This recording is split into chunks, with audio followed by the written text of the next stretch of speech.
That's Tony. That's my brother. He's been on the job 15 years. So you got many years of police experience here on the set today.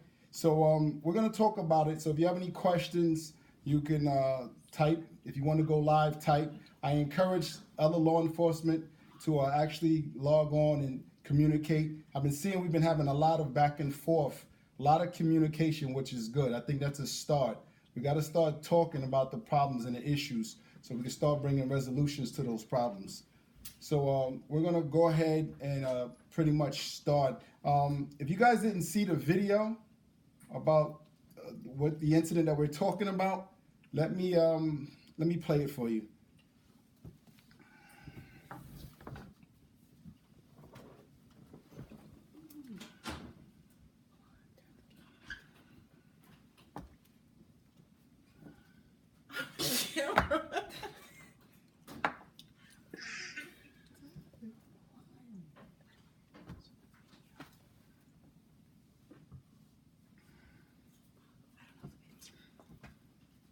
Turn the camera.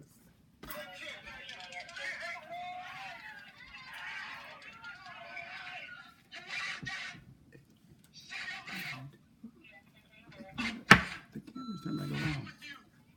This incident happened back in July of 2017.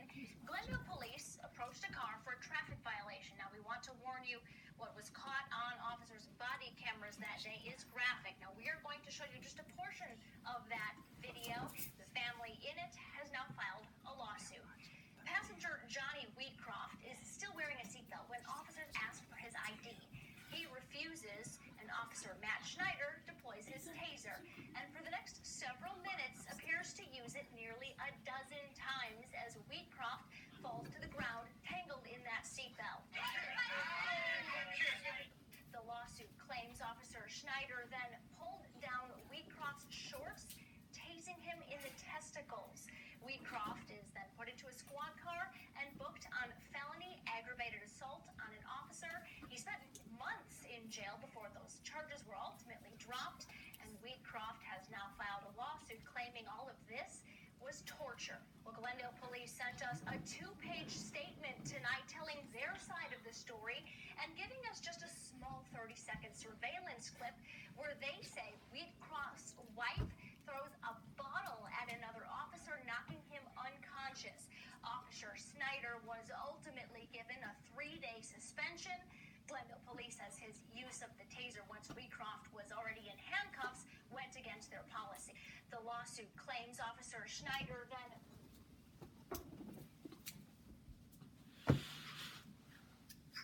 Okay. Did you see the video? Tony, you seen the video, correct? I saw the video. Yes. Okay. Now, I mean, what do you think? Because, you know, you got contact, you got cover officer. All this resulted from improper, well, he didn't signal before he went into that parking lot. So the vehicle was actually parked before the officers actually initiated the traffic stop. So now you have contact and you got cover officer. What that is one officer makes contact with the driver while the other officer covers from the passenger side, making sure that, you know, there's no weapons or anything that could hurt the officers. So what do you see where it went wrong? What do you see?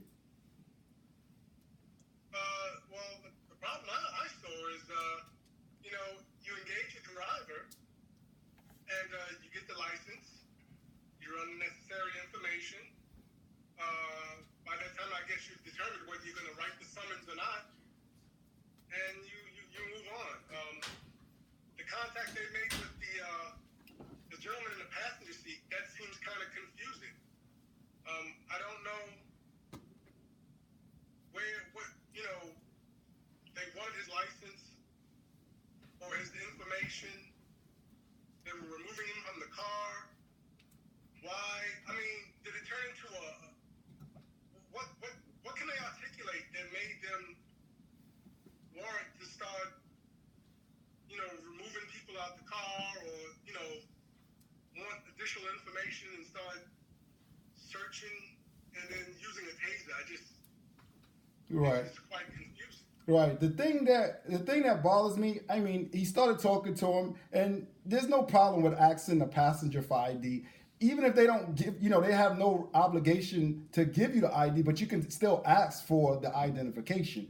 So, how many times you stop a vehicle, I don't have ID. You take the name, you run it. That's even if they give it to you, because a lot of times you ask things and a person has rights, so they don't have to give it to you. And it might have been one of those situations depending on the state. I don't know, I've heard that there was a state, right? That was Arizona, where passengers are required to have identification. If they don't, they have to give their identification, like the name, date of birth, so they could be checked. But you had to have a reason for that. You just can't go up and just start asking people for ID. So the problem I have, right, is he asked for ID. The guy started fidgeting around, right? So then he grabs the guy's arm and has him in an arm lock, and he pushes them in the car. Then he starts tasing him. Like I can't even begin to understand how that even escalated to that. If the guy's fidgeting around, right? For me, I would have asked him to step out of the car, patted him down for weapons. I mean, if you think there's a safety issue, you have that authority to pat him down for weapons. To talk about he was reaching through the seats and then you grab his arm, he was in a seatbelt, and then you pin him inside the vehicle and you tase him. And if you notice, the officer didn't really give a lot of communication. There was no command. Stop fidgeting. Don't move. The guy has a taser on him. He's telling them to stop fidgeting. Like, I found that so inappropriate. I could not understand why that was like that. I couldn't understand. What do you think? Yeah, the way that officer communicated, and I'm trying to give him the benefit of the doubt as well, where, you walk up to the passenger side and he may look fidgety. What do you do? Okay, let me see your hands. Do you mind stepping out the vehicle? And just constantly communicate with him. You get him to exit the vehicle. You make sure there's no weapons. You talk to him, and then you start assessing the situation from there. The other officer removes the other individual. You check. You make sure there's no weapons. You tell a person to have a seat back inside the vehicle after Right. you've secured that. And remind you, there's children in that vehicle also. You got to take all that into consideration. Yeah. I just don't understand. It seemed like the officer was quick to use that taser. He was so quick to use that taser. Yeah. Yeah. And let me ask you something. Did you notice? Did you notice how he got tased after he was in handcuffs? I didn't even understand why he was in handcuffs, because he never told him he was under arrest. He never told him that he was putting him in handcuffs. There was so many things that it just spiraled out of control, and the officer never gave instructions to this guy. Stop fidgeting. What's wrong with you? Was he coming out the car for a pat down? Or did he have information that he was like, it was no information given. He threw him in he grabbed him and put him in an arm bar, and he was in the car with a seatbelt on. Then he puts a taser on him, and then they started tasing him. And then they get him out the car. He's still dangled up. The son had to come across the seat, untangle him, and then he's in cuffs. Then you tase him again. And then if you notice, look at the video, like his pants came down, and it looked like the taser was in his crack. They put the taser in his crack, and it was tasing him while he was in cuffs with his pants down. I still don't understand that one. Yeah, that was poorly executed. It really was. To actually engage in a suspect, I wouldn't even call him a suspect at the time, although, okay, I'm trying to give the officer, once again, the benefit of the doubt that, the fidgety movement and stuff like that. Right. To properly track someone, to properly maintain control, and you got to realize your partner's on the other end, you got children on the scene. There's a lot, you could have done a whole lot better with that situation. A whole lot better. Yeah, I found that very, it was crazy. And then, people wonder why, you can't trust the police. Because if you're aware, right, the news report, they requested They requested the officer's body cam, and the footage that they sent them wasn't from the body cam. It was from a building across the street from a distance that you couldn't really even see the entire incident play out. And then, they suspend the guy, Officer Snyder. They suspend him for 3 days. They dropped all the charges, and it was like pretty much, that's it. And, how are you going to defend? You can't defend a wrong. Like, what happens? You're defending a wrong. You understand what I'm saying? Yeah. That lack of transparency, the lack of accountability, it just goes on and on. And it shows that we have a serious problem in policing, and it needs to be addressed. And it doesn't matter whether you're black or white or Latino, or you're male or female, or whatever, walk of life you're in, you are subject to this type of behavior. And it's really, really unfortunate. And something has to be done. Oh, okay. All right. I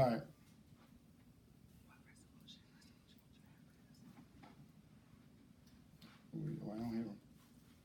No, I was asking, what resolution? You ready to take a question? Anybody have a question? We'll discuss the question. We'll answer a question.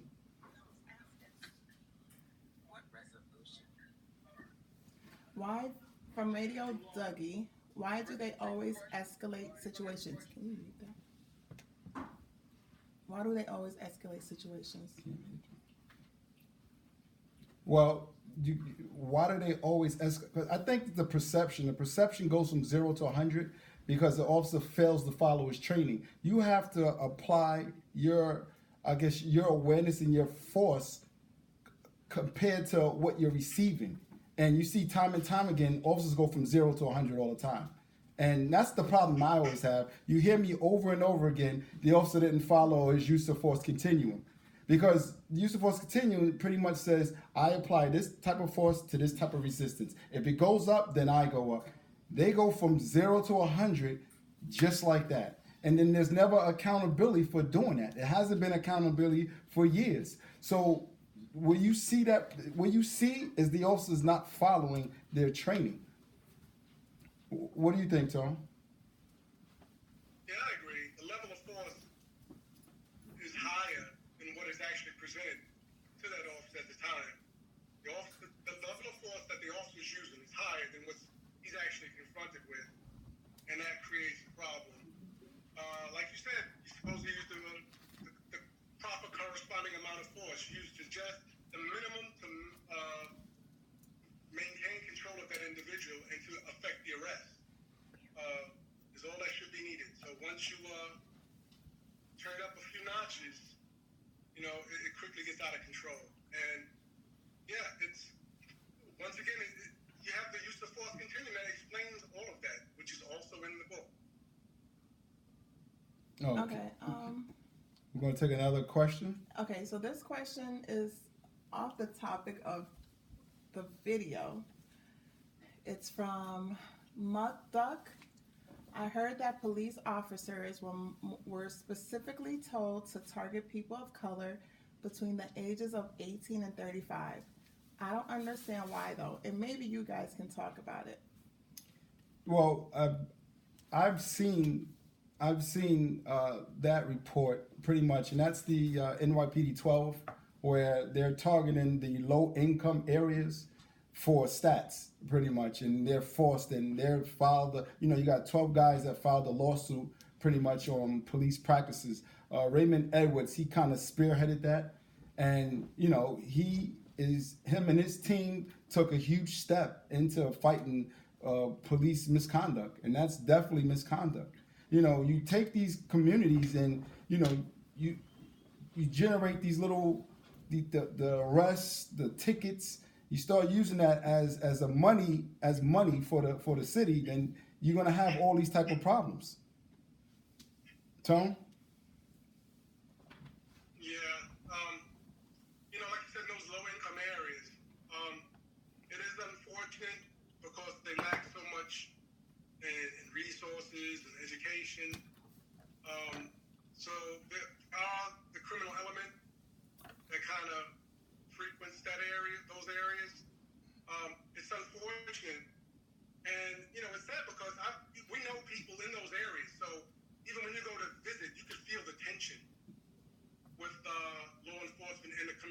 Right. But it's like any other environment. Law enforcement needs to use the tools that they have, the experience and the knowledge in dealing with individuals in those areas. Everybody in a low-income area is not a criminal. They're not doing criminal activities. They're not doing violence, and people need to be addressed accordingly. You just can't jump out and just randomly search people without probable cause or any mere suspicion. It's just because they're standing there. You got people waiting for buses, dropping off their elderly relatives and whatnot. So, you got to use your hindsight when you're dealing with people in those communities. Just don't take it for granted. Can we address, I think we should address this every episode, the stats for whites and blacks being killed by police, Right. so that people can continue to understand those statistics as far as Okay. the numbers. Whites are killed by the police more than blacks are. By far. They're killed by police more than blacks are. Where the problem lies is unarmed. Unarmed blacks, people of color, are killed by the police than any other race. So why is law enforcement seeing blacks so much more dangerous and aggressive being unarmed that they're being killed by police? So I get this question all the time, like, how do you feel about, you being in law enforcement, you being black, Black Lives Matter? How do you feel about that? Because a lot of people who don't understand, they believe like Black Lives Matter is saying Black Lives Matter only, and that's not what they're saying. They're saying Black Lives Matter too. And the problem is that when you have the high alarming rate of unarmed black males and females getting killed by the police versus any other race, when they only represent a very small 13% of the population, that's the problem. That's the huge problem. Why is law enforcement seeing blacks so much more dangerous, especially unarmed, more than any other race? So when we start talking about, because I hear this debate all the time, or white people get killed more than blacks, black people get killed more than whites. No, white people get killed by the police on a yearly basis more than blacks. But you have more people of color that's unarmed getting killed by the police than any other race. What would you think, Tom? Oh, absolutely. And that is a problem. Another contributing factor to that is the cynical thinking of the officer, who the only interaction that they come in with the community of people of color most of the time is calls to service, and they are in those low-income areas. And again, it's a small percentage, but it's a high percentage of calls for law enforcement, but it's a small percentage when you're dealing with the overall population of blacks and other minorities. Right. And when you're going into the project day in and day out, and you're dealing with robbery, homicide, theft, auto theft, you start to think a way where that becomes them. That's the identity of the race, and it's not. You can get sucked into that. Each individual should be addressed on their own merits. Right. And you have to process that, from their dress, from their language, from their stance, from their, you have to take all that into consideration. You just can't say black guy, criminal, or even person in the project. But it's so far from the truth that if you think like that, you're going to have problems all the time. And that should be a police officer dealing with people in general. Right. You should be processing people like that at all times. We're gonna. Just because they are in this area, or they live here, or they look a certain way, that they are a criminal. Well, we have people that send us questions on a DM, and we're gonna answer some of the questions. But it looks like we got more questions that's coming across the screen, so we'll take another question from the screen. Okay, this is from Tom Burke 6062.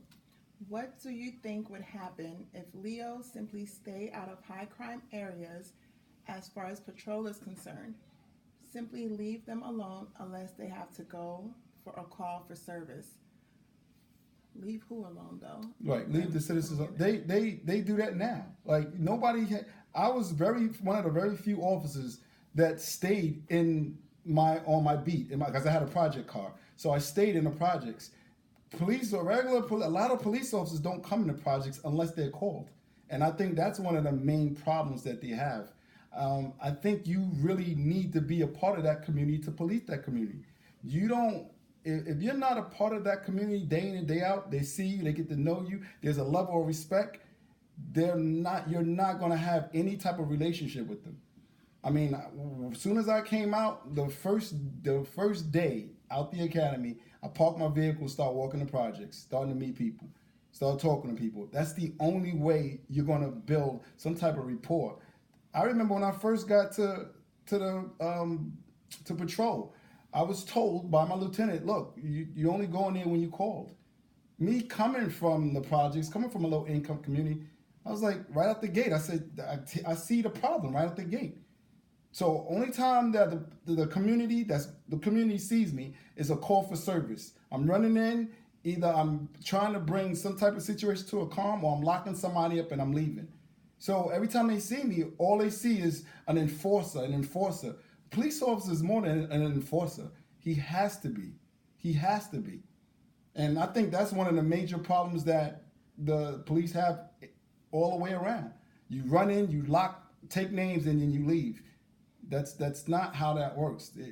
Community policing, if it's done right, is an effective tool.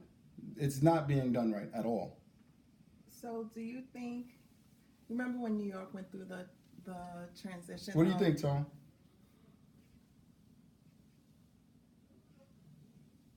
Tom?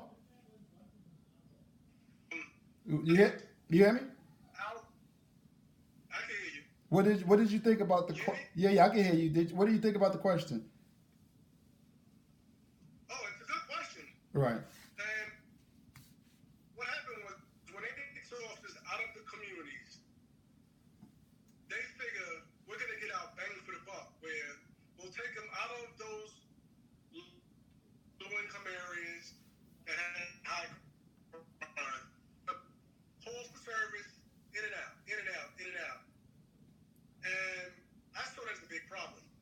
I know when I would go back into the project and stay in service and would walk around. I would talk, and your presence deterred a lot of crime. People, they knew you were there. Now if we leave and we stay out purposely,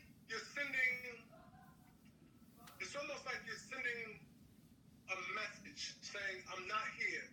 It's almost fair game to do what you want to do. It almost emboldens the criminal to actually go ahead and sell drugs, steal cars. You're going to have little vice crimes. You're going to have juvenile crimes, curfew violation. You're going to have all sorts of problems. But when you stay in the community, you start knowing residents, you know key players, you know drug dealers, you know everything. And then you can be able to actually start putting together some sort of a strategic plan to actually fight it. But if you're not there, or you're only there to answer a call and you're out, you're gonna have problems. You're not gonna be able to keep a grip on that. Right. Go ahead, man. You have another question? All right. From Ace Carter 215. Were you ever treated differently by police for not being a part of the gang? Yes. Police, when I joined the police department, I joined with the mindset that I was going to police differently because coming from that low income area, I seen the bad part of policing. I've seen the aggressiveness, the disrespect. So I said, you know what? When I get in, I'm going to police a little differently. I'm going to police my way, and I know you could do this job without being that disrespectful. So that was conflicting with the culture of policing.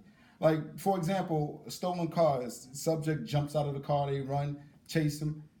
I grabbed this kid, put him in cuffs, and these guys, the assistant officers, start tuning him up, is what they call it. They punching him and giving him a few licks, and I'm like, yo, he's in cuffs. What are you doing? They said, you got to teach him not to run from you. I was like, he's in cuffs. Like, the dude's literally in cuffs. Like, I could not, that concept, I just could not grasp. So yeah, I caught slack for not going on with the culture of policing. Yes, I did, if that's what you're asking. Tone? Yeah, unfortunately, that is the thing. And they'll stop someone and make up probable cause. And if you try and question that, like, what did he do? Right. I saw him do this, or he didn't signal, or he turned and he went through a stop sign. If you go against that, you're going against the culture. It's us against strictly a right versus a wrong. Right. We have another question? It's more like a statement, but I guess you could turn it. So Jeremy.Masters57 asks, well, not asks, but he stated, bottom line, police are being trained to kill us, and they are doing it. Do you believe that? No. I mean, they're not trained to kill, but are they trained to kill? No, Tone, you believe that? No, I don't. No, I totally don't, because you got to understand something. If you look at my page, it's police brutality, what you see on my page. There's no training in no police academy or in-service training that represents what you see on my page. So to say they're trained to do wrong, it's totally not the case. They have chosen, when you see a bad cop or somebody's doing something that's outside of policy, that particular officer has chosen to act like that, to respond that way. There's no academy telling you, I want you to go out and I want you to kill a bunch of people. They're not trained to do that. What happens, what you see a lot of times, is they get out in the street and they pretty much do what they want to do because they're protected by the culture of policing. You look at this incident that we're talking about. The victim, Johnny Woodcroft, he got tased 11 times. He was in handcuffs.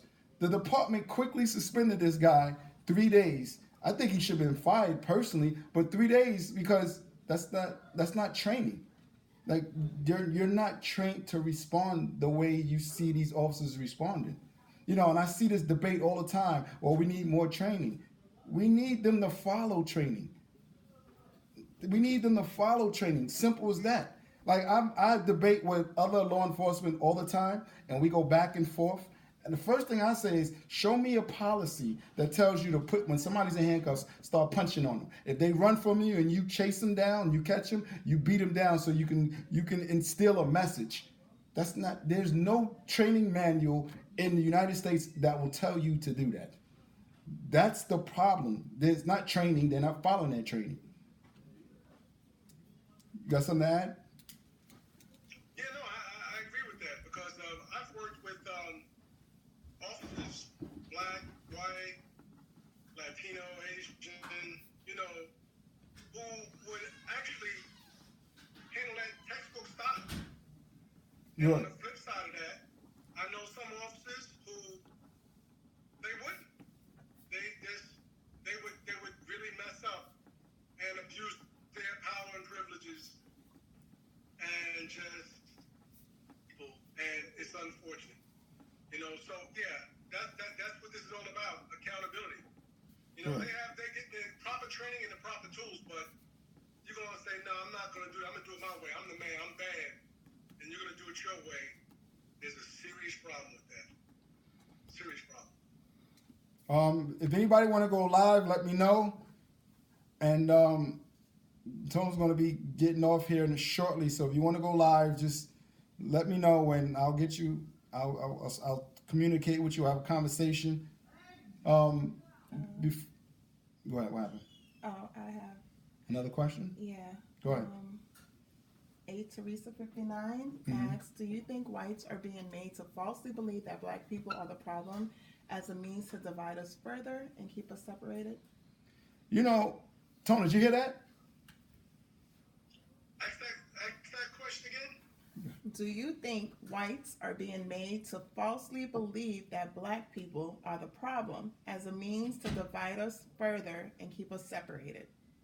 You know, that is so interesting because I battle with that myself. And the reason why I say that is because if you if you don't come from these low income areas that we having problems with and you don't understand about those them areas and all you do is listen to the media because the media has a big influence on people's perspective and how they view people. They really do. They have the most I guess, the most powerful influence on the way people think. And if you look at the media, people of color, blacks, they're not in the media. They're not giving the best view when it comes down to the image that they give. And I'm going to show you prime example. In my academy class, I had a guy who was going through the same academy. He was, to me, we worked together. We was in the academy together. He was a pretty cool guy. When we got to the streets and he was responding so aggressively to people, I pulled him aside. I was like, "Yo, what's wrong with you?" And he was like, "What are you talking about? You know, it's dangerous." I said, "Yo, do you know anything about this community, man?" He was like, "Man, it's dangerous." I said, "Hold on, let me ask you something. Have you ever been around a low income area, predominantly black, poor area?" I said, "Have you ever been in this type of environment?" He was like, "No." I said, "Where you from? Suburbs?" "Yeah." I said, "So the only education you got is from the media?" "Yeah." I said, "Did you go to school with blacks?" He said, "I haven't." He said, "I didn't really go to school with blacks. I might have had one in my school. I didn't really start communicating with blacks because I live in a small community, a suburban community. It was predominantly white. And I didn't have a lot of experience." So now I'm thinking like, wow, like this dude really don't understand his culture. So I had this class. I said, "Yo, you know I'm from the project?" He was like, "Get out of here." I said, what, that's unbelievable?" He was like, "Yeah, because, you know, people are here." I said, "No." I said, this is just a poor community. Anytime you have poverty, you're going to have a crime element. It's like that in a poor white neighborhood. You're going to have a certain amount of crime in that element. What happens is you don't understand this community. So you come in and you start policing this community so aggressive because you don't understand the people that you're policing. I said, "I come from this community, man." I said, "Not everybody in this community is bad. It's a small percent of the community that we got to police. Everybody else is good people, man." I said, you gotta have your mind, have an open mind to that. And he was, you know, he came to me later on and thanked me for that. He was like, "Yo, man, nobody never explained it to me." He just thought he was just giving a badge and gun trained and threw in the projects, and now he needed to survive, and how he survived was to be so aggressive. And the divide was the media because all he knew and seen about blacks, people of color, was what they show in the media. If you look at the statistics on how many black folks was actually convicted of index one crime on a year, it's less than 1%, right, of the black population, people of color. We don't have a black on black crime problem. But if you watch the media, you would think it's a black on black. Like, we got a huge problem. Black people are doing well. Black people are doing excellent.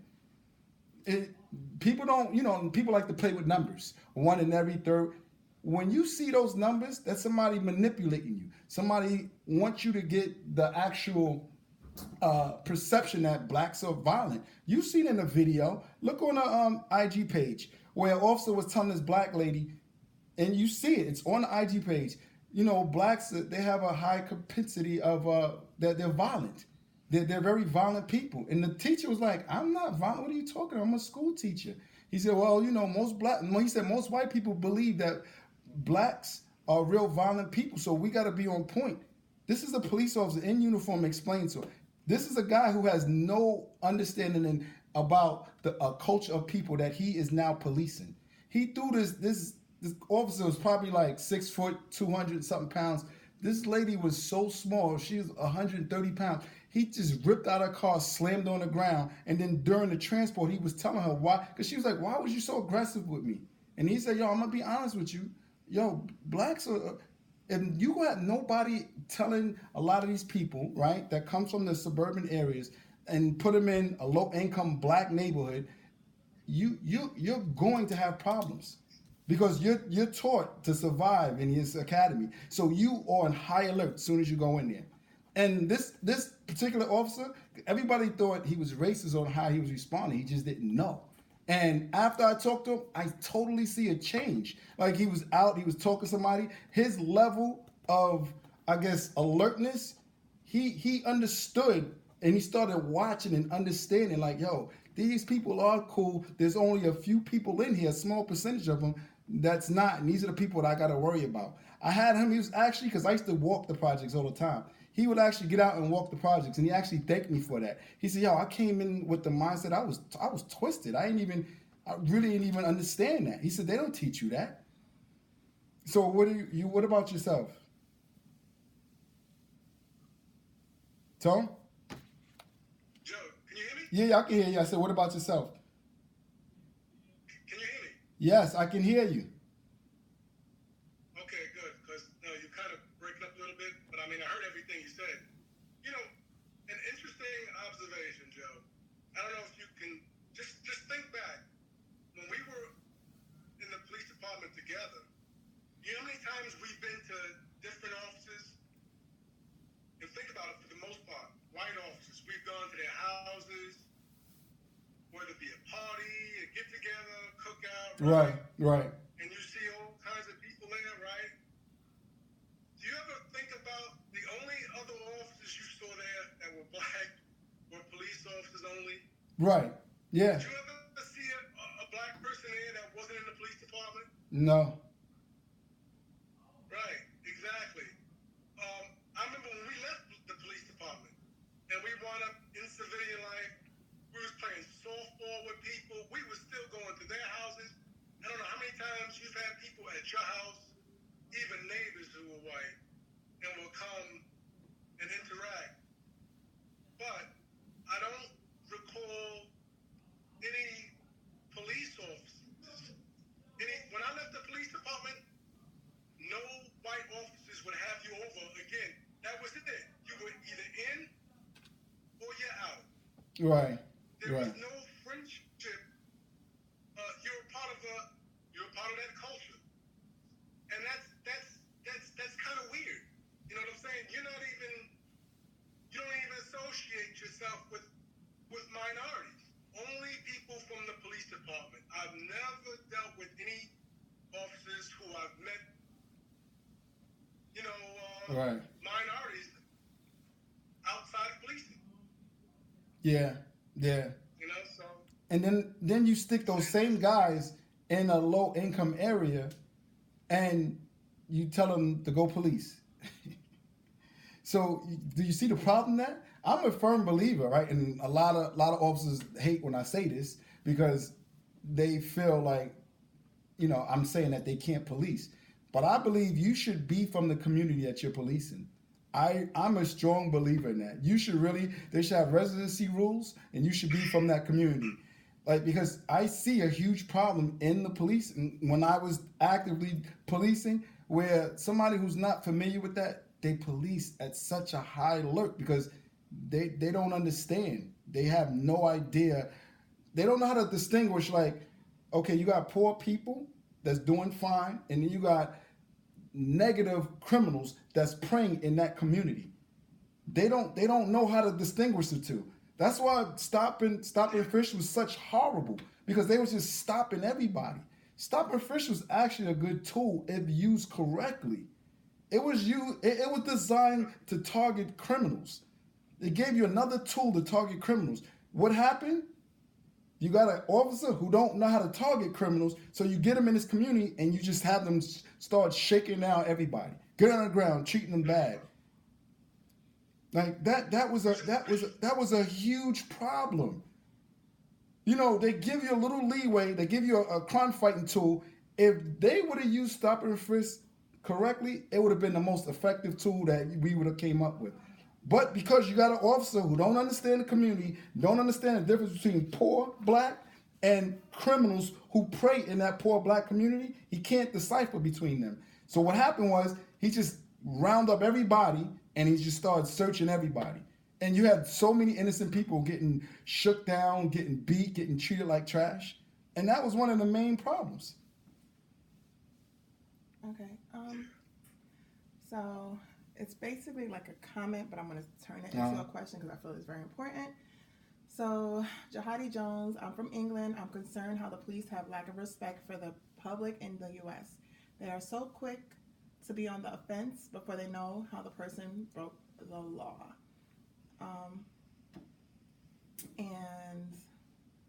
And then Jamal Asiatic, the laws in the low income and in the suburbs are not the same is another issue. So what my question is, do you believe officers should stay in their lane within their own community? I understand diversity needs to be made. Right. But is it smarter to have cops who are from that neighborhood police their own? I believe it's a better and more effective tool. You know, not every white cop that's not from a low income area can't police that area. But you have to have that willing to understand. I'm going into an environment that I have no knowledge about. So I need to understand and learn that knowledge. Like I've worked with a few white guys who did take the time to say, yo, I'm so out my league, but yo, so I'm gonna just follow your league and you kind of show me the ropes. Then I had officers like, yo, I don't care to even understand these people. I'm going in, I'm going to police it, and I'm getting out. Like there's a huge problem with that when you have that mindset and you're going into police that type of community. Do you think it would be if we decided to go in that route where you're policing your own community, do you feel the police would be able to police their own more effectively because you're able to correct someone who basically understands? You understand the question I'm trying to? Yeah, I think I understand what you're saying. Someone from that environment, right? Are you asking? Are they more effective policing that environment? Policing their own environment, community, but also policing their partner, or that's wrong. And then that partner also understanding that you're right. You see what I'm saying? Yeah, I get that. But the problem is that the culture of policing is not designed for you to check your own partner. Right. You're fighting a whole system that is designed for you not to do that. Mm-hmm. Like when I spoke up against police misconduct, you talking retaliation. You talking about being targeted. Like you don't understand. I hear people all day long. Where's the good cops at? Where the good cops at?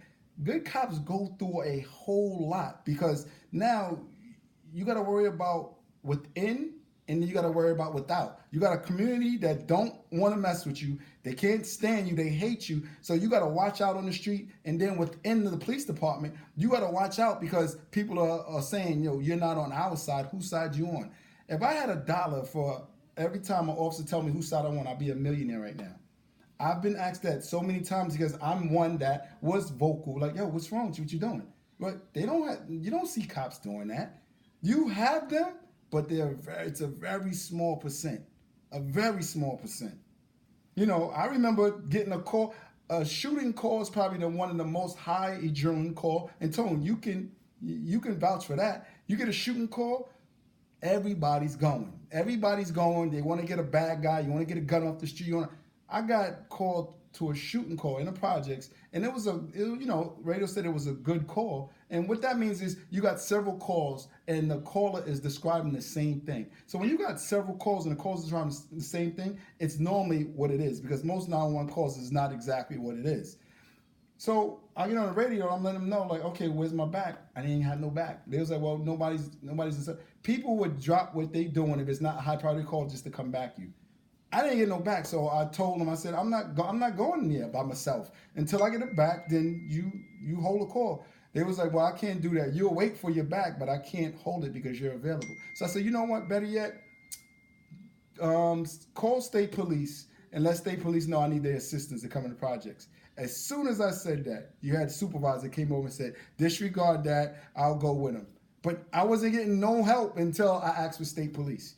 So you get targeted, you get retaliated against. There are good cops out here, and I really hate to see that the audience, they're so aggressive when it comes down to there is no good cops. Just like I tell white officers who don't understand the culture in the community, that you have good people in it. And I explain to them, some take it and learn from it and actually become good officers, and some just going to do what they want. This is the same fight. I'm fighting on what the same people who hate police, right, think there's no good cops and all bad cops. Let's kill them all. Let's kill them. That's not the answer. Or because you don't see a good cop, that don't mean there's no good cops. I was a good cop for years. My brother was a good cop for years. I have cousins on the job that's good cops. His wife, good cop. Like, we come from a family of good cops. So when you start seeing all these people talking about kill pig and kill them all, there's no such thing. Nah, you need to really regroup and try to understand there are good cops. So because you don't see them, you got almost 1 million law enforcement officers in the United States. What we see here as far as bad policing, it's a very small percent. And just like the media highlights the negative blacks, they're highlighting the negative of the police culture. So if I'm the media and I'm constantly feeding you negative, you're being brainwashed. You don't have nobody out here speaking like we're speaking today. Like, yo, listen, yeah, the police department does have problems. There is good officers in there. So when you start trying to understand the culture of policing and understand what police, where's the good cop, you got to really think, like, yo, what's going to happen if I come out and say, because the culture of policing has to change. If we want to see a much better police officer, we got to change the culture. We got to have it more friendly for a police officer to actually come up and start checking bad cops. You understand what I'm saying, Tone? Yes. You have anything to add? Policing is, yeah, it's a very important part of our culture, our American culture, our society, right? Tonight, there's going to be a shooting, there's going to be a robbery, there's going to be a burglary, there's going to be a home invasion. Right. People going to need help. We need the police, but we need the good police. And we want them to respond and protect our citizens, protect all of us and our citizens. We want them to get in, to do what they have to do safely, and go home to their families the same way. We do not need bad police officers. Right. That's not what we're advocating. We want accountability.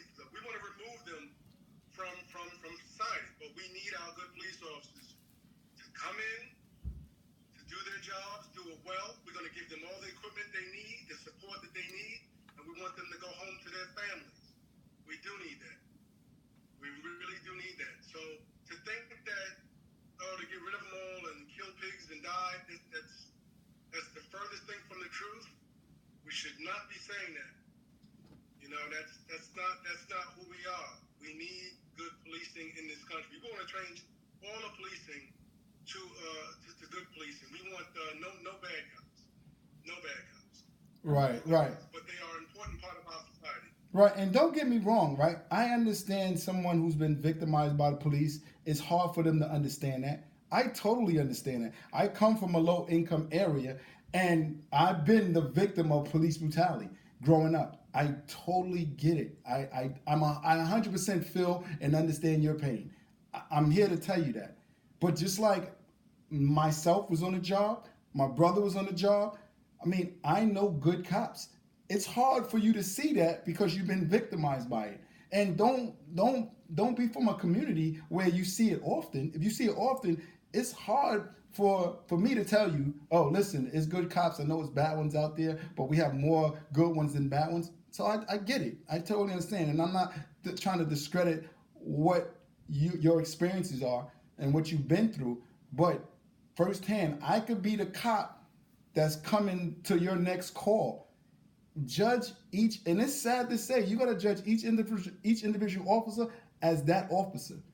You know, it's sad. You get pulled over, you come in contact with a police officer, you should feel like, okay, this guy is going to be to my best interest. He's gonna be all right. That's not the case. You got to sit back and go, okay, do I have a good one? Do I have a bad one? Because of the bad policing. So it's hard. It's a real hard fight. The only thing we can do is demand more accountability. I mean, that's the only thing that we really can do is demand more accountability. And what we need to do is get involved with the local government. You see you see cops get off. You see no bills. There's no policies. There's nothing changes. And the reason why is because the community is not getting involved. And what I mean by stop ducking jury duty. You see a cop get off and you go, what? And then you look at the jury and you go, where they get these people from? But I hear time and time again from family members, yo, how you get out of jury duty? How you get out? I don't want to be sitting there. You deciding, you taking the power right out of your hands when you duck jury duty when it's time for you to come and serve. Get involved. If you really want to see change, stop sitting back. Get involved. When it's time for you to serve in that jury, yo, go handle your business. Tone? No, you have to be a part of the process to make a change, to make a difference. You got to get involved. That's why I go to these to protests, demonstrations, jury duty. If you can, do you know where your local precinct is? Do you know who the commanding officer is? Right. It's important. Be seen, be heard, be known. Make a difference. Get involved. It's important. And law enforcement, there's a lot of people out there that support you. You got to realize, like Joe was saying, it's a small percentage. You have, let's say, 40 million blacks in the United States. They all don't come from projects or low-income housing areas. They're going to college. They're doctors. They're lawyers. They are police officers. They're engineers. They're in all walks of life. So, we have to treat, citizens who are doing the right thing accordingly. They're right. not suspects. So let's just be mindful of that. It could be cynical on either side, and we're not trying to. We're trying to have an open line of communication. We want everybody to, feel like the police are there for them. They are good cops. Let's prove that theory. Let's prove it. Okay. You can go ahead and sign off. I'm going to take a question. Thank you for appearing on the IG, answering questions, and I do appreciate it. I'm glad you with your experience being in law enforcement, holding the different titles that you've held, being a detective, just being an all the way around good cop and speaking for good cops. They definitely need someone to be that voice. Because, bad cops just distort it. And what they do is they try to hide behind the whole culture of policing, because the culture is designed to protect them. So, thanks, man. Thanks for coming on. Thanks for coming on. We're gonna every Sunday at 6 o'clock. I welcome anybody who wants to come on and talk. I want to see if I can get anybody else on. But thanks a lot. I appreciate it, Tom. All right, Joe. Thank you, and thanks to all the Police Brutality Matter supporters out there. Thank you too. Everybody have a good night. All right. Does anybody want to join? Anybody got any? I want to join. Can we have? So when you guys were discussing police being on alert, they don't know who they're pulling over, bad cops, whatever. Right. Somebody wants to join in. Who's this? How do you know? Well, I can't see because Tone is still removed. Okay. No, I don't see anybody here. Let me see. Oh, you gotta request that. Go ahead. It will come because it's going to come from here. You see it. I don't see it. Hold on. Oh, no. Okay, never mind. Okay. So. Do we have any more questions? Anybody want to join in? Is it Nina? Okay, 8686. Hold on. Let me address Todd Burke, 6062. He asked a question, but I guess we just need to advise people we're not a political page. But so why is it that when Dominic Izzo, who was running for Cook County Sheriff, campaigned for office, he was shunned by black residents because he's white, How do we stop that behavior? I mean, we got to get to the root of why that community shunned him. I'm quite sure there's, I don't know if it's a legit reason, but there's a reason. Because a lot of times what I come to see is that nobody's talking, nobody's communicating with each other. And that could be a huge problem. A lot of people thought a lot of the officers that I've worked with was racist. And me getting involved in understanding both sides, explaining to officers, why they think you racist and the officer's not racist, is because the officer didn't know how to police because he didn't understand the community. Or because somebody doesn't understand the community, not necessarily means that they're racist. I know white officers who took the time to try to understand the culture because the poor community has its own culture. And if you don't understand that, then you're going to have a hard time with policing that community. So, when a white guy came and said, I like how they respond to you, I'm going to kind of follow your lead and try to learn how this works. Because I'm really not, I don't know about, how to get down and maneuver in here. So people need to stop talking at each other and start talking to each other, because if I don't understand you, then you leaving me to believe anything that I want to believe. So when you ask about why this community didn't, or they said, I can't, I do know communication is a huge problem when they start talking about the police and the community. That could possibly be one of the problems that this particular sheriff has with this particular community. Okay, saying we have 2 minutes remaining. So Nina, Yeah. she said, I agree the community needs to get more involved. I want to get more involved in the process for change. So I guess when this cuts off, we'll come back on and we'll ask a few questions that were in the DM. Right. Does anybody want to get involved with go live? We can have a back and forth because I'm about to wrap this up. But I want to give everybody the opportunity to, if they want to join the chat and ask any questions. We do have somebody who has a question, Okay. but it's gonna go. YNGT, if you want to come back on in about a minute, I guess we could end it and restart it. He says, okay, I will be joining the Force Academy at the end of this year. What information can you give me so that I wouldn't fail someone or my company? You wouldn't fail someone or your company? Or more company. Maybe community. I'm not sure what the question Okay. I think someone does want to go live. Okay. Let's see what happens if I go live, and I don't know if it's going to cut off. You can't plug it in? No, it's not my phone. It's the system. I think you only get an hour. Oh, okay. So let me do something. Somebody said I'll go live and then...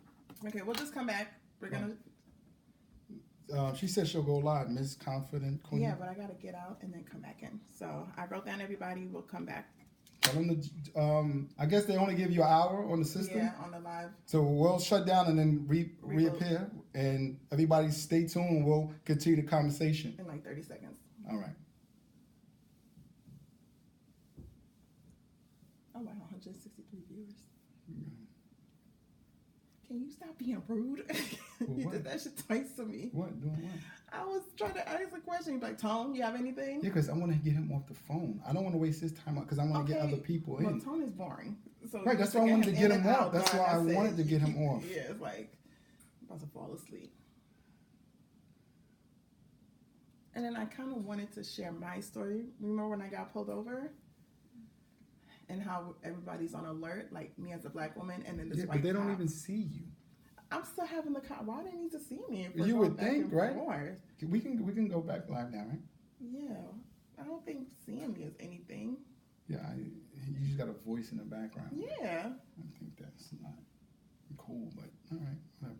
I am the voice in the background. Yeah, but As long as these people are asking, let them ask, and then you'll be behind them. I want to get everybody a chance to You're live. talk. Mm-hmm. Hold on, let me see if I can add the people who were. Let's see.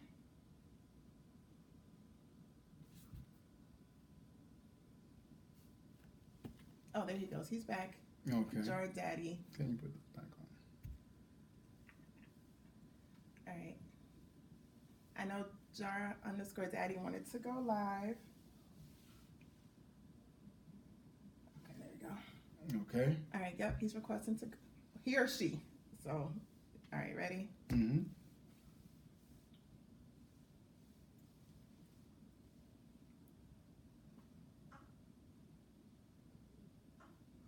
Oh, we're waiting for him to come on. All right, we're waiting I was to connected. go live. Hey, what's up, guys? Hey, how you feeling? Hi. Good. How are you? Pretty good, pretty good. You got something to add to the topic? Yeah. So, like, I'm just like, so I watch I watch almost every video that you guys post. Thank you. I actually follow the hashtag police brutality. One of the biggest things that makes me really upset is that I constantly see individuals that look like me that are getting pulled over, and a lot of them are being left dead in the street. Whenever police brutality happens, usually to a person of color, and they fight it in court, officers are just being awarded with paid leave, and they're rarely indicted or rarely held responsible for their actions. And I'm really sick of that. But when it's an officer of color, they're usually prosecuted very quickly, and they're held to a higher level than their white counterparts. So I'm just like, I don't know. I think that that it all has to do with systematic racism, and I'm really not even sure what we actually can do to stop all this, because I think that it's many years of pattern, I guess. I can't Huh? turn him up. Oh, you can't hear him? Yeah. Did you hear? Yeah, I heard. He just went low. Oh, okay. Okay. All right. You there? Yeah, I'm still here. Okay, because you went low for a minute. The things you just named, I totally agree, and I think that's the part of the culture of policing. And until that changes, it's going to be a hard fight to actually change the culture of policing. So what we need to do, right? We need, as community, right, is start electing people and holding our representatives accountable for bad policing. You know, I don't know where you live, but do you have people knocking on your door around election time asking you for your vote? You know, these people need to be aware of the problems in policing. If you I got a book out, right? I wrote a book and I have it out, and I list a whole bunch of things in the book, solutions, and one of the solutions I think would change a lot of the bad policing is a bad cop bill. It should be a mandatory sentencing guidelines when we start dealing with bad cops. So the days like you just described, oh, he got off, he got leave with pay, he didn't get punished, he did, that would cease all that. That would cut all that out. And the people that we elect to represent us, they need to start understanding, like, this is high on our agenda. This is what we want to see change. I've never seen anybody bring up a bad cop bill. Why? Because not enough of us are saying, yo, wait a minute, this is a problem. This is a huge problem for us. So we want to make change.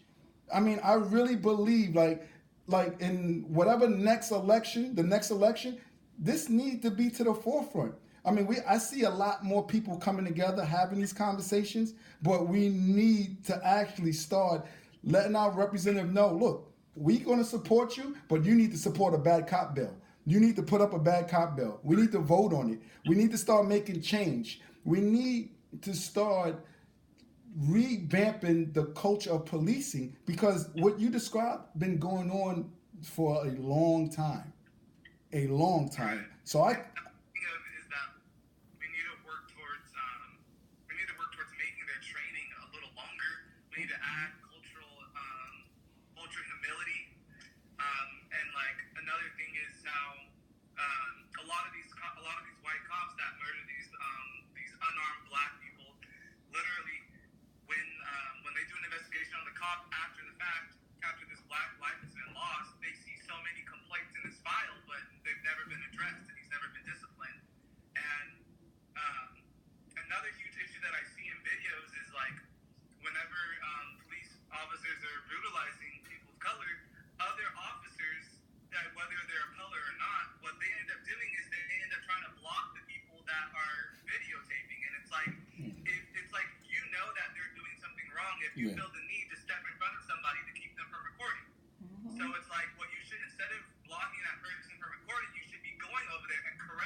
Yeah. your coworker and telling him, yo, you need to cut this stuff out.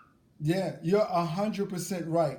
And it's amazing that you are talking. I don't mean to keep putting this book up as a promo, but I discussed this in my book. It's called Character Assassination. What they do is, if an officer, it could be gray area or he could be just dead wrong, the first thing they do is grab these guys or girls past record and they just start just slamming it on the media, just so you can look at this person and go, well, he wasn't a clean cut guy anyway. He did have issues. So if the officer was a little not following procedures, let's give him the benefit of the doubt because this guy was kind of like not a good individual anyway. And they do that. You know, I always say, right? I always say, why don't we do that with the officer? Let's pull up his complaint record. You never see that happen. Let's see how many complaints this officer has. That should be public record. And recording, when you blocking somebody from recording, like that is the indicator that you're doing something wrong. I remember locking somebody up one time, right? I remember locking somebody up, and the officer ran over to me. He whispered, he said, he got a camera. I said, he can have his camera, let him record. I said, matter of fact, tell him to come to court and bring that camera because I'm not doing anything that my policy and procedures is instructing me to do. I'm not afraid of the camera. I welcome the camera. But you got so many officers who don't like the camera. And I go, yo, if you're doing what you're supposed to, you have nothing to worry about. Oh, we got a question for Jordan. Jordan? So Todd Burke wants to know, what does cultural humility mean? He's never heard of that. So cultural humility, that's actually a very, very complex term to define, but I'll do the best I can. So basically, it's like having cultural understanding. It's kind of what you hinted on earlier about how you were saying that the white officer that you're working with, he didn't understand the poor community that you guys were serving. Right. And so it's more of like understanding different backgrounds, understanding different cultures, and like a prime example is like, and this is also seen in the education system where students of color, they're disciplined at a harsher rate because teachers do not have cultural humility. Right. So an example would be, for instance, myself. Say I'm in high school, and a teacher continuously gives me a referral because she thinks that I'm yelling at her, but in reality, I'm just passionate about voicing my opinion. Versus little Johnny, so she'll it's basically comparing the white person to a person of color. So it's like usually white boys are sitting down in their chair, right, calm, whatever, etc. But then the African American kid is running around and maybe shoving someone or being a little more forceful, and it's maybe because that kid grew up in a family with older brothers and they force play, things like that. That's not really that great of an example, but understanding different cultures. Yeah, I think he got it. I think he got it. Yeah. Like in the education system, students of color, they get disciplined at a harsher rate for the same exact infraction as they get disciplined at a harsher rate for the same infraction as white students, and the reasoning behind that is because most teachers in the K-12 system are white, and they don't understand the way that people of color grow up, and they don't understand their cultural background, and that leads to one of the biggest problems that youth face, which is the school to prison pipeline system. Right. And that's a growing system, and it's institutionalized, and that was started because of the K-12 system. They basically wanted to stop. They created something called zero tolerance policies, and basically, if you're in violation of those policies, then you get directly injected into prison. But what they didn't realize, or what they say they didn't realize, was that those policies inadvertently affect students of color more than it does white people, because students of color are 10 times more likely to be in violation of those policies. Right. crazy how that example is just crazy. Where the K to 12, and then now you transfer it into police department. Right. How it's so similar. That's Right. scary. Right. Because once again, I mean, like, you know, like, honestly, black boys and girls, they're criminalized they're criminalized when they're still innocent. You know, when they don't even know how to even spell their name yet, they're criminalized. Right. So, That is sad. Yeah. when it's a white boy, it's like, it's a little white boy with innocence. Oh, he's so cute. Oh, look at him. But if it's a black kid or a Latino kid doing the same exact thing, oh, wow, he's so awful. Put him in this society. That's how the white privilege is built, right? Mm-hmm. Or created. Right. Exactly. And a lot of people, and you know, I post so many police brutality videos, so many. I repost a lot of your guys' stuff, and I get a lot of backlash from people that follow me, and I actually get a lot of people that unfollow me because they get pissed off and they don't have cultural knowledge. They don't understand. They really think that. I went to school at UC Davis. I just graduated this last spring, and that town is so white, and people are so unaware of the problems and the institutionalized racism. And a lot of people do not think that white privilege exists. Right. They think it's non-existent, and it gets to a point where they see so many things happen where it's like if you still don't believe that white privilege exists, it's because you don't want to believe that it exists. And a lot of them feel as though like advocates want them to feel guilty for being white, but that is not what it is. What we want them to do is recognize that they benefit from their white privilege, and we want them to recognize the good that they can do by recognizing that they benefit from it, and how they can become an ally for those that don't have white privilege, and they can protect those allies from other racist people that are doing really bad things to them, or being discriminative towards them. Right. And how, because, like, you know, they step in and say, hey, what the hell are you doing? That's racist. Like, cut that out. You know what I mean? Right. And educate other white people. Because when a black person tries to educate a white person, it usually doesn't work because we're black and they're not going to understand our point of view. But when it's someone that looks like them, they're more likely to listen. Listen, Jordan, didn't we have somebody on call last week who called and said, yes, I get white privilege, which was the craziest thing. He actually admitted. Yeah. Right. Did you see it? Did you watch it last week? The guy called in and he said, he's a white guy. He said, white privilege is real. He was like, I get it all the time. I got the craziest criminal record. And he was explaining how the difference is when he stopped versus somebody black getting stopped. So he did it. It was amazing to hear this guy's story. Yeah, it was nice. But man, thanks. I appreciate you calling, man. I appreciate the support. I appreciate the reposts. You know, this conversation has to continue and it has to grow and it has to get to where our representatives are speaking for us because they're supposed to speak for us. So when we get them speaking for us, we'll get change in the culture of policing. I get a lot of good cops who tells me, hold on, I get a lot of good cops who say, yo, thanks, man. Somebody needs to speak for us because the culture doesn't allow that. So I was like, yeah, no problem. I understand the culture. So I definitely will be an advocate for good cops and to rule out bad cops because bad cops makes it very hard for good cops. I mean, I was getting blamed for something that happened before I even got on a job for. So I was like, what are you, a plunger? Like the guy got a plunge. I was like, I wasn't even on a job then. Like, I have no idea what you're talking about. But just the mere fact that the media they just emphasize all the bad within every community. Just like the black community, they emphasize the bad. They have everybody thinking it's a black on black crime problem. It is not a black on black crime problem. If you look at the numbers of people convicted compared to the population, it's less than 1%.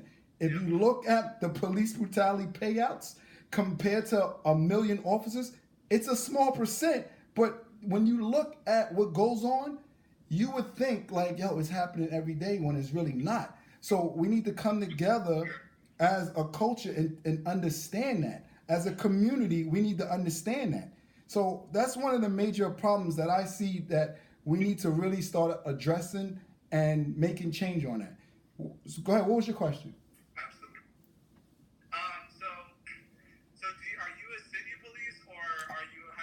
I was a city cop. I worked in the inner city. Okay. Yeah. I was a city cop. Gotcha.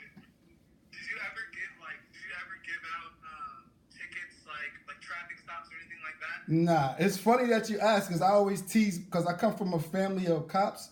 I always tease them like Okay. I never was a ticket guy. I was a guns and drugs. I was on the federal task force. I worked in undercover assignments. In my family, I'm probably the only one who testified in the federal court on big cases.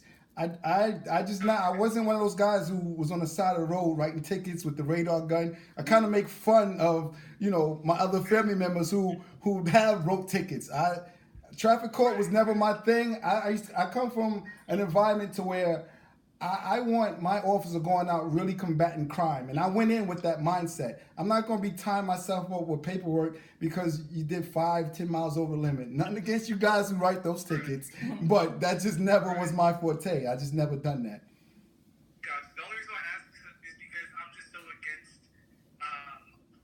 against officers writing those kind of tickets, and unless it's like one of those very reckless drivers that can potentially cause great harm.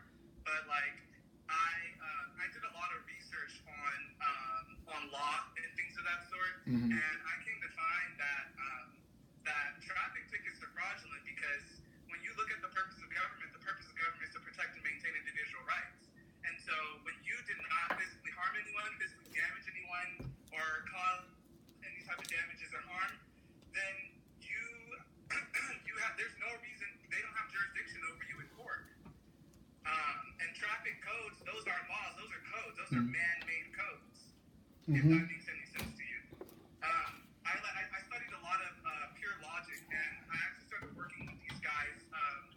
They're called the No State Project, and basically they use pure logic in court, and they get out of all of their tickets.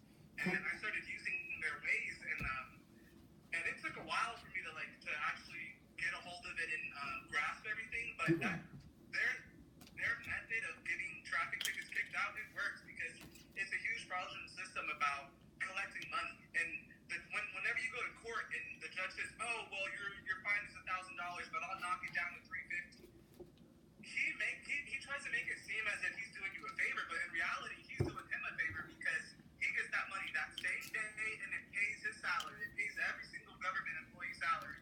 And if the traffic system were to get shut down, where traffic tickets were no longer upheld, then literally all the funding for all the states would go away. Like, traffic tickets highly contribute to government employee salaries, and they're completely fraudulent unless you actually physically harm someone. Right. Yeah. And that goes all the way back to the Constitution. But thanks a lot, man, and thanks for supporting. I'm about to wrap this up. I have time for another caller, so I do appreciate the support. Every Sunday at 6, we'll be going live, and a lot of things we talked about is here in this book, man. It's on Amazon. Go to Police Brutality Matters. Type in Joseph Ested, and everything that you named, I addressed in this book. So go ahead and What is that called again? it's Police Brutality Matters. It's on Amazon. And the link's in the bio. Yeah, the link's in the bio.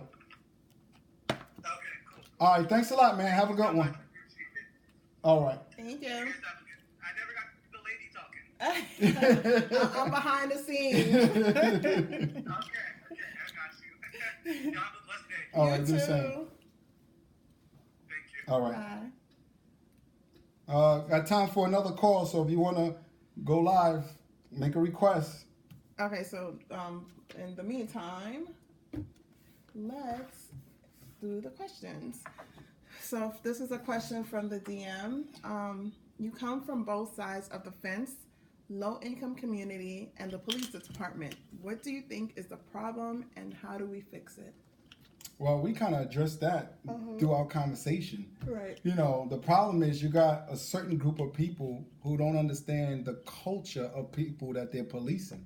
And not to say that they can't police that community, because I've seen cops who don't come from a community, took the time to understand the people and did very well. But on the flip side of that, I also seen cops that didn't care well enough about that community to want to learn. And then you see a lot of friction. You see a lot of force. You see a lot of intimidation.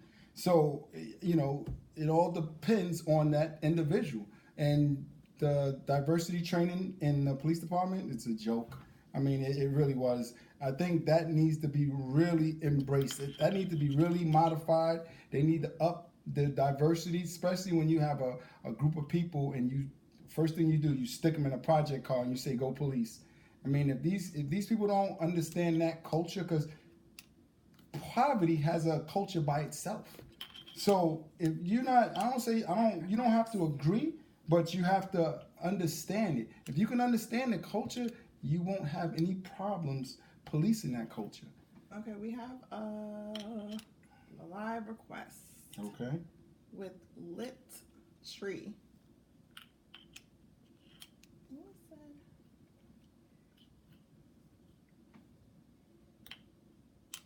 Oh, we're waiting. Connecting. What's going on, my man? Hello? What's up, boss? Hey, what's going on, man? How's everything? How you doing, brother? Pretty good, pretty good. What you got for the people today? Okay, my man. So basically, what you were saying about some of the training that police go under, what exactly should they be thinking in their mind when they pull up to on a scene? Because you were a cop, as you said. Right. What exactly should they be thinking? Active shooter, or not even an active shooter, but a person who has a weapon on them, like, or even a gun on them. Like, if there's been a call of some type that that person has a weapon, what is protocol for that?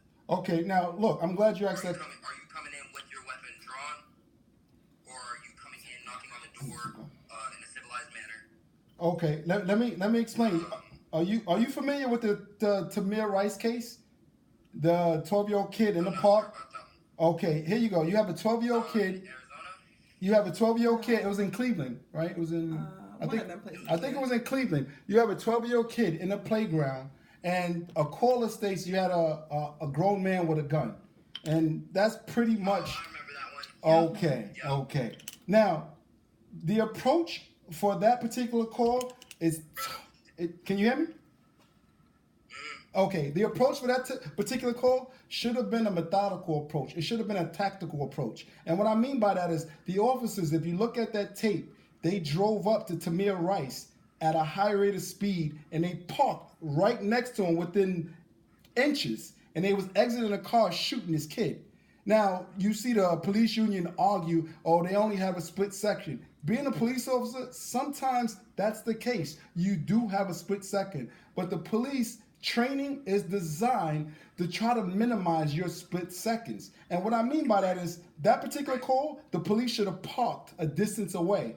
The element of you're trained, right? Park the car before you. Right, you're right. You're trained to park the distance away and approach methodically. You're looking at cover. You're looking at concealment. You're looking at the area. The call came out.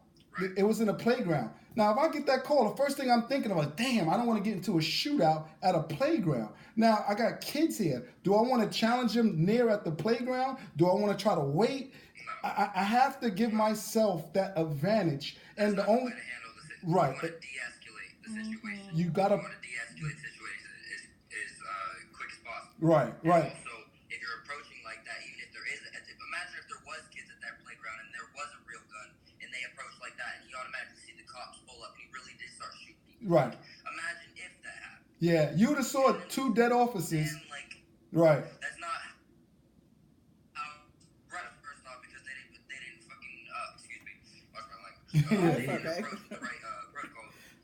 They didn't approach with the right protocol. Because Right. in fact, when you were going into a gunfight, why would you want to be close to the person Right. that has either you don't know what kind of weapon it is, but you have probably automatic weapons in your car. You can shoot from a distance. You know what I'm saying? Right. Why wouldn't you want to be tactical? Why wouldn't you be worried about your life? Like, that's not a game. You know what I'm saying? Like, and cops or not all cops, but some cops in general. That's why I said I think it's a mentality thing rather than a race thing. Right.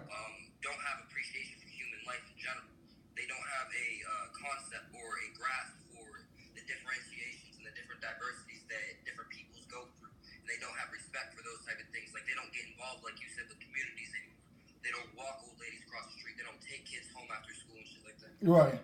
Right, right. Man, I appreciate the question, man. You added a lot to the conversation, and it was crazy because you're not even being a police officer. You can look at that incident and see something was dead wrong with that. That's amazing because most people can't do that, and I argue with police all day long about that. I said, what training, because every academy, I don't care what part of the country you live in, every academy to graduate, you had to go through a scenario of an armed party. Every academy. And if you were to do exactly what those officers do, you'd have failed out the academy. Because the first thing that the first thing the instructor would have said is, if I'm a bad guy with a real gun and you drive up that close to me, I'm gonna just shoot you, and now we're gonna have 2 dead officers. So for that union rep to actually get out and start trying to make sense of just pretty much bad policing, that was horrible, They're pretty man. much destroying their name. Yeah. Themselves. They're pretty much just Yeah. putting their own self in a grave. And look, you remember we found that That officer. before he went to that police department, he went to a training, and the chief or whoever was like, "Oh no, he got kicked out. Yeah. He crazy." Right. Basically, to say, Yeah, they jumping from department to department. yeah, it was crazy. Yeah. Did you see that? Did you see that one video? I think actually I saw it off of your channel, so you probably saw it. It was a man who had, or some guy who had apparently been in a hotel or a motel, and there was a police call to the hotel, and they showed up on scene with their weapon already drawn. Right. He got down on his knees. I'm pretty sure he was crying at that moment. Okay. Do you recall? You remember that one in Arizona They shot him in the hallway? Oh yes, Kneeling and yes, crying and yes, everything for yes, pleading. I live in Arizona, so yes. That was there's been, I believe it was 44 police shootings Yeah. in the last 13 months. Here. wow, Oh, wow. wow. You gonna, hey, I know no disrespect, but before I die, I mean, you gonna catch me busting back. Like, they pulled on me, man. No disrespect. Like, Wow, that's crazy. come to my Mesa house, dog, without a warrant. is No, notorious. I understand your pain, man, because a lot of people are upset. They're angry because of bad policing. I don't So a lot of people. yeah, so I understand your pain, Um, man. Thanks, man. I appreciate it, man. I want to. What's a solution that you have? A recommendation that maybe. A solution, of course. I'm sorry, I didn't mean to cut you off, but there should It's always okay. be a resolution that you come with. There should always be a resolution. You should never just complain about something. You should always try to find better improvements rather than just talking about the problems. Right, right. What I believe should happen is there should be a critical breakdown in all policing.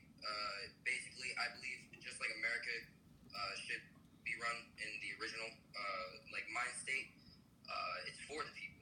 It's by the people. As in, they would control everything that happens within.